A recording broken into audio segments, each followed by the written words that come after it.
ଏବେ ସୁଲତା ଦେବଙ୍କର ଯୋଉ ସୋସିଆଲ ମିଡିଆକୁ ବ୍ୟାନ୍ କରାଗଲା, ୟା ପଛରେ କାହାର ହାତ ଅଛି ବୋଲି ଆପଣ ଭାବୁଛନ୍ତି? ନା, ସୁଲତା ମ୍ୟାଡାମଙ୍କର ଯୋଉ ସାଂସଦ ଯିଏ ଅଛନ୍ତି ତାଙ୍କର ଯୋଉ ଫେସବୁକ୍ ଆକାଉଣ୍ଟକୁ ବନ୍ଦ କଲା, ସେ କହୁଛନ୍ତି ରାଜ୍ୟ ସରକାର କେନ୍ଦ୍ର ସରକାରଙ୍କୁ ଲେଖିକି ଦେଇଛନ୍ତି, କେନ୍ଦ୍ର ସରକାରଙ୍କ ହୋମ ଡିପାର୍ଟମେଣ୍ଟ ଏଇଟା ବନ୍ଦ କରିଛି ବୋଲି ସେ କହୁଛନ୍ତି। ମୋର କିନ୍ତୁ ଏଠି କହିବା କଥା ଯେ ଯୋଉ ଆମର ଯୋଉ କଥା ଯୋଉ ରାଇଟ୍ ଟୁ ସ୍ପିଚ୍ ଯୋଉଟା ଅଛି, କାହା ଯିଏ ମତ ଦଉଛି ସେଇଟା କେହି ବ୍ୟାନ୍ କରିବା କଥା ନୁହେଁ, କେହି ବିରୋଧ କରିବା କଥା ନୁହେଁ। ଏଇଟା ହଉଛି ଗଣତନ୍ତ୍ର ଅଧିକାର, ସମସ୍ତେ ଏଠି କହିପାରିବେ। ସୁଲତା ଦେବଙ୍କର ଯୋଉ ଆକାଉଣ୍ଟକୁ ବ୍ୟାନ୍ କରାଯାଇଛି ଫେସବୁକ୍ ଆକାଉଣ୍ଟକୁ, ଏହା କେବଳ ସୁଲତା ଦେବଙ୍କ ପ୍ରତି ହେଇନି, ଭୁବନେଶ୍ୱରରେ ହୁଅନ୍ତୁ ବା ଆପଣ ଦେଖିବେ ବିଗତ ଦିନ ସାରା ଦେଶରେ ବିଭିନ୍ନ ଲୋକଙ୍କର ୟୁଟ୍ୟୁବରଙ୍କର ଆକାଉଣ୍ଟକୁ ବ୍ଲକ୍ କରିଦିଆଯାଇଛି। ନଗଦ ନଗଦରେ ଉଦାହରଣ ହଉଛି କକରୋଜ ଜନତା ପାର୍ଟି। କକରୋଜ ଜନତା ପାର୍ଟିର ଯେତେବେଳେ ମିଲିୟନ ମିଲିୟନ ଭିଉଅର୍ସ ହେଲା, ଯେତେବେଳେ ବିଜେପି ଗୋଟେ ପୁରୁଣା ଦଳ, ତାର ଭିଉଅର୍ସ ସବସ୍କ୍ରାଇବର ଠାରୁ 2 ଗୁଣାରୁ 3 ଗୁଣା ଅଧିକା ହେଇଯାଇଛନ୍ତି। ତାପରେ କେନ୍ଦ୍ର ସରକାରଙ୍କ ମନରେ ଚିନ୍ତା ଆସିଲା ଯେ ଏଇ ଭିଉଅର୍ସ ମାନେ ଆମ ପାଇଁ ବୁମେରାଙ୍ଗ ବସାଯିବେ, ଜନମତ ଗୋଟେ ଆମ ବିରୁଦ୍ଧରେ ସେମାନେ ତ କକରୋଜ ଜନତା ପାର୍ଟି କରୁଥିଲେ, ସଂଗ୍ରହ କରିବେ, ଯାହାଦ୍ୱାରା କି ଆମକୁ ଭବିଷ୍ୟତରେ ଅଖାଡୁଆ ପରିସ୍ଥିତି ବା ଅସୁବିଧାରେ ପକାଇବେ।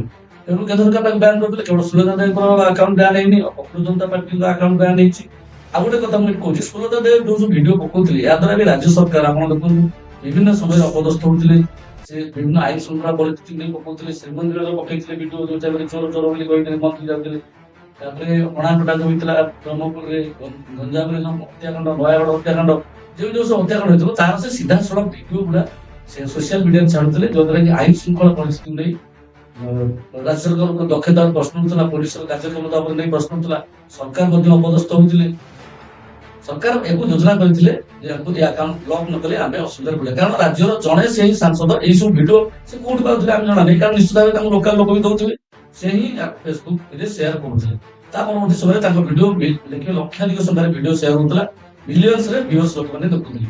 ଏହା ଫଳରେ ରାଜ୍ୟ ସରକାରଙ୍କ ଗୋଟେ ଜନମତ ଅସନ୍ତୁଷ୍ଟ ହଉଥିଲା। କିନ୍ତୁ ଯୋଉ ଭିଡିଓଟି ଆପଣ ଦେଖିବେ ପୁରୀ ଶ୍ରୀମନ୍ଦିର ଉପରେ ଉଡୁଥିଲା, ହେଲିକପ୍ଟର ଭିଡିଓରେ ସାଂସଦ ଉଡାଉଥିଲେ ବୋଲି କୁହାଗଲା, ତାର ଠିକ ଗୋଟିଏ ଦିନ ପରେ ତାଙ୍କ ଆକାଉଣ୍ଟକୁ ବ୍ଲକ୍ କରିଦିଆଗଲା ବା ବନ୍ଦ କରିଦିଆଗଲା।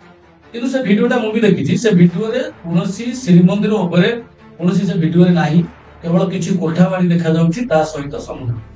ସେଟା ମୁମ୍ବାଇରେ ସୁଟିଂ ହେଇପାରିଥାଏ କିମ୍ବା ବିଶାଖାପାଟଣା ଭାଇଜାଗରେ ଯେକୌଣସି ଆପଣଙ୍କ ସମୁଦ୍ର କୂଳ ସହର କି ବାଲେଶ୍ୱରରେ ବି ସୁଟିଂ ହେଇପାରିଥିବ, କିଛି କେହି ଅମାନ୍ୟ କରିପାରିବେନି। କିନ୍ତୁ ଯେହେତୁ ଆମେ ଶ୍ରୀମନ୍ଦିର ନାହିଁ, କିନ୍ତୁ ସେ ଫେସବୁକରେ ଲେଖିଥିଲେ ଶ୍ରୀମନ୍ଦିର ଉପରେ ସାଂସଦଙ୍କ ଉଡାଉଛନ୍ତି, ଯେତେବେଳେ କି ଅନ୍ୟମାନେ ବ୍ୟାନ୍ କରାଯାଇଛି, ଇଏ ଉଡିବା ପାଇଁ ଡ୍ରୋନ୍ ବି ଉଡେଇ ପାରିବାର ନାହିଁ।